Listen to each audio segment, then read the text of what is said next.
1 मे महाराष्ट्र दिनाच्या तुम्ही सर्व मराठी बांधवांना आणि विशेष करून महाराष्ट्रीयांना, जे लोक मराठी भाषेचा सन्मान करतात, जे लोक महाराष्ट्राचा सन्मान करतात, त्या सर्व महाराष्ट्रात राहणाऱ्या बंधू आणि भगिनींना महाराष्ट्र दिनाच्या हृदयपूर्वक शुभेच्छा.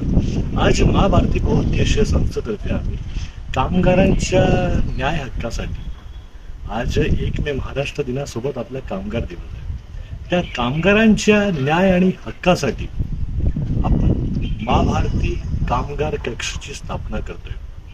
आज आपण आपल्या नागपूर शहरामध्ये बघितलं असेल, अनेक कामगार अनेक वंचित आहे भरपूरशा गोष्टीपासून. त्यांना भरपूरशा गोष्टी भेटत नाही, जे त्यांना मिळायला हवंय.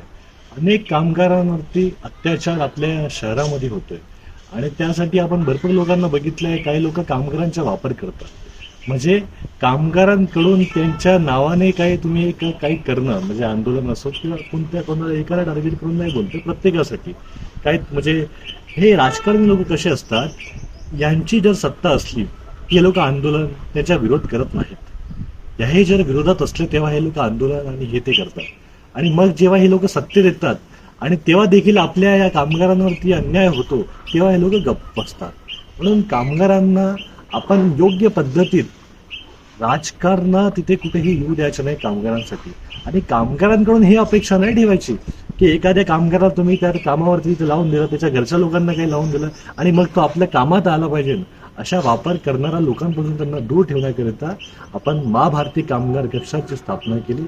अनेक कामगारांना आपल्यासोबत जोडून, ज्यांना मोठा अनुभव आहे तसा लोकांना जोडून, ज्या लोकांवरती अन्याय होते त्यांच्या विरोधात, त्या अन्याय करणाऱ्यांच्या विरोधात आपण उभे राहू.